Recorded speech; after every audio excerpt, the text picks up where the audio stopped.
Good morning mga kadyasa. Sunday uli. Another vlog. Huhu. Magwo-walking kami and then hindi na kami uuwi dahil kakain kami sa buffet. Kaya ang outfit ko ay bonggang-bongga. Yes, makikita nyo to mamaya. Pag napakiusapan ko ang aking jowang videohan ako para makita nyo ang aking napakagandang dress. Pot-pot siya ng pot-pot. Sabi ko, hintayin ko siya rito. Bahala siya magpot-pot. Ay, nako. And then, mamimili ako ng mga gulay sa Produce Junction. Kailangan ko kasing kumain ng mga leafy vegetables. Sinabi ko na sa inyo, di ba, mababa yung aking phosphate. Kasi nga, kinatatamaran kong mamili ng mga pechay. Kaya sabi ni Jowa, pagka walking, punta kami sa Produce Junction and then kumain na lang kami sa buffet. Gusto ko yon. Let's go, baka ako mapagalitan ng aking pinakamamahal na jowa. Yan ang ugali ng aking jowa. Yes. Magastos. Kung ano maisipan. Kaya minsan, pag tumitingin siya online, hindi ako nakikitingin kasi minsan may nagugustuhan ako. Gusto lang ng mata ko pero hindi gusto ng aking pag-iisip. Kumbaga, humahanga lang ako. Tapos magugulat na lang ako. In-order niya pala, 'di ba? 'Yun ang ugali ng aking jowa. Ayan na siya. Tadan! 'Di ba? Nag-vlog-vlog na ang inyong magandang Diyosa. Inutusan lang akong kumuha muna ng mail eh.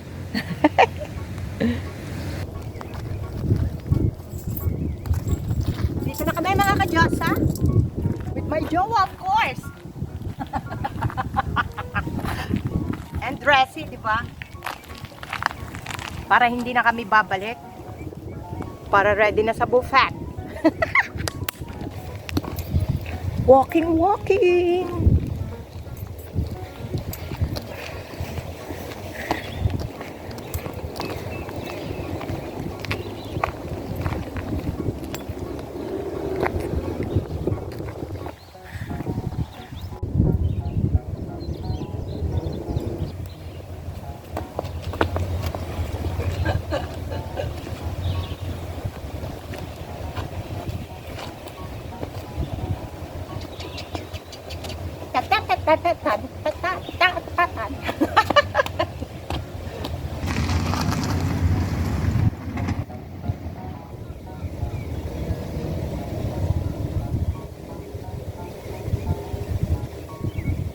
Good morning, my love. Crabs, good morning. Buenos días. Why you're not, why you're not facing the camera? Naka one round lang kami ng aking jowa. Ayoko na. Nangingitim na aketch. Alam nyo naman ako, pagdating sa araw, sensitive. May inaayos lang si jowa sa car and then kakain na kami ng lunch sa buffet.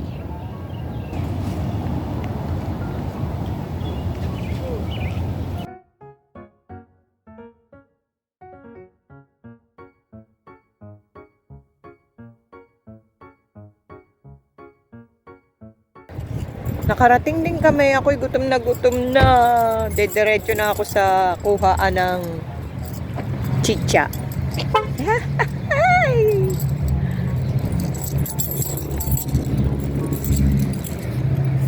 Nandiyawa ako. Gutom na rin yan. Are you hungry, my love? Starving. Oh, starving. Iba na yon pag starving na. At dahil nga Sunday, napaka-pricey at medyo marami ang tao. Pero napakasarap ng pagkain sa Ichiban buffet na Itachi. Kaya willing akong mag-wait. Ayan ang aking food. Grabe, ang sasarap, diba? Lahat ng kinukuha ko, yung favorite ko. Yes! Naiinis lang ako doon sa mga waitress likuran ko, patingin-tingin. Bahala silang mainggit. Wala talaga akong pakialam sa kanila. Basta ako, kakain at magbablog. Paano ba yan? Kakain mo na, catch. Busog ang magjowa. Are you full, my love? Yeah, very much. Ayaw ko na eh. Pinipilit pa ako, kumuha raw ako ng fruits. Ayoko nga eh. Napilitan tuloy ako. Pero orange lang naman yun. Si Jowa ayaw nang mag-ice cream. What happened to your ice cream, my love? I had no room. I changed his mind. No room for ice cream. Oh. Magwo-walking kami para masunog ang aming calories. Nandito na kami ni Jowa sa Produce Junction. Ang daming tao. Daming bumibili ng halaman. Are you ready, sweetheart? Yeah. Let's go. Ay, nako. Nakakatulog na naman ako. Ganun talaga pag busog, di ba? Ayan ang mga halamang makikita dito sa Produce Junction. Magi-enjoy kayo rito dahil ako, willing-willy ako. Ang gaganda ng mga halaman. At kung pagdating naman sa gulay, para lang kayong nasa Pilipinas, tingnan nyo naman, oh. At higit sa lahat, mura. Wala kayong ibang gagawin kundi dumampot lang ng dumampot at may kasama kayong tagatulak, ang inyong mga afam. Ang dami kong nabili. Ang saya. Uuwi na kami.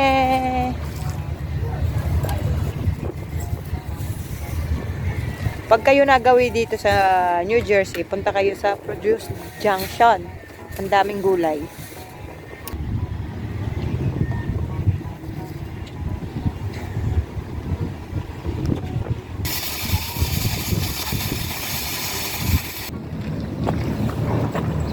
Dadaan kami sa ShopRite. Ayun, nakikita nyo ba yon? Yes. Bago umuwi. Dollar Tree.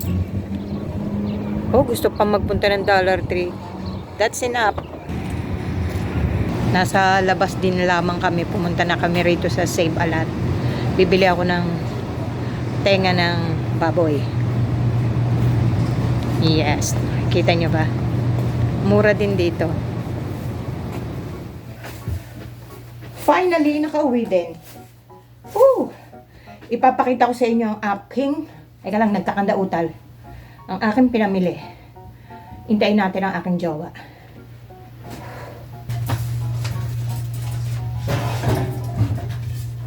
Nagbihis muna ako bago ko ipakita sa inyo yung aking mga pinamili. Sa ayaw at sa gusto nyo, ipapakita ko sa inyo. Pampahaba ng vlog, ilang beses ko bang sasabihin? Ay, woo! Ang sarap talaga mamili doon sa Produce Junction. Lahat ng gulay ay sariwa. Kasi itong aking jowa, sinira ang aking grocery. Ano man tawag doon? Grocery habit. Dapat kami mag-grocery kada 2 months. Alam niyo naman, pag nagluluto ka, nakakatipid ka, marami ka matitipid.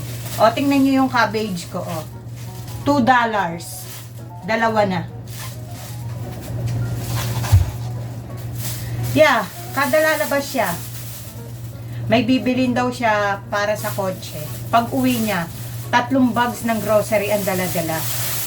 Eh di nasisira yung aming routine ng pag-grocery. Hindi na ako nakakapag-grocery ng kada 2 buwan. Kasi nga, marami pang pagkain.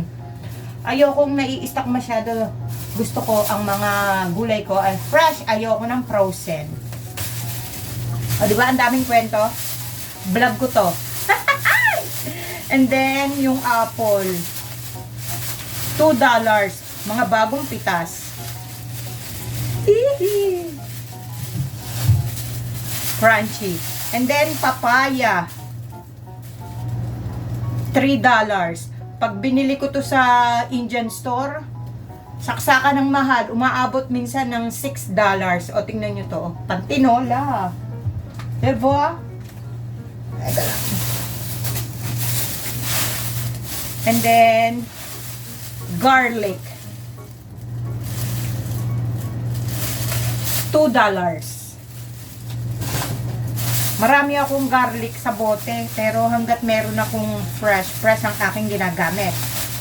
And then, salad tomatoes. Ito, maitatanim ko itach, yung buto. Cute. Tingnan nyo naman ang green beans. Ang dami, oh. $3. Oh, tama ako. $3 lang. Meron pa. Bok choy. $2 din. Kasi nga, mababa ang aking ano ba yung sinabi ko sa inyo? Bahala na kayo mag-adjust, nakalimutan ko. And then pechay. Alkaline phosphate. Kaya kailangan ko nga magkakain ng green leafy vegetables. Kasi minsan nga puro talong, repolyo, labanos, yan. Tsaka yun lang ang mga gulay na nakakain ko. Minsan mga carrots, celery, which is good din naman. Pero kailangan ko talaga ng mga madahon. Kaya nagtanim ako ng ampalaya. Yes, maraming ampalaya. At saka chili pepper. Kukunin ko yung mga dahon. Hindi ko kailangan yung bunga, dahon lang ang kailangan ko. And then bumili ako ng toasted sesame seeds. Kasi minsan pagka kumakain ng jowa ko ng tanghalian, nahulog pa. Gumagawa ako ng dessert niya. Minsan kailangan ko ng sesame seeds. O, di ba lahat may istorya. Spare ribs, $8. Oh, kasi doon sa Save a Lot na pinuntahan namin. Mura doon kasi. Pupulutin ko lang. May nahulog. Nahulog ang aking cucumber. Sabi ko nga sa inyo, hindi ako dati kumakain ito. Ngayon, nung masubukan kong lagyan siya ng mayonnaise, kamatis, mangga, carrots na pinalambot, ang sarap pala. Ayan. Mansanas, yan. Gumawa kayo ng salad na meron ito, kamatis, mansanas, mangga. Huwag nyo itodo ang mangga kasi mataas ang asukal. Meron pa pala. And then, bumili ako ng ground beef. Mura. $8 lang. Yeah, $8. Mura doon sa Save-A-Lot. Kaya lang may kalayuan dito sa amin ng konti. Konti lang naman, siguro mga 20 minutes. Ay, sa ShopRite tuloy. Sa Walmart, meron din naman. Magdadagdag lang ako ng konti. And then, mura nga oh. $3 na chicken legs. Kaya gusto ni Jowa doon eh. And then, ground pork. $3. Ay, diba? Ay, nako! Ako inaantok. Busog na busog ako sa buffet. Thanks for watching.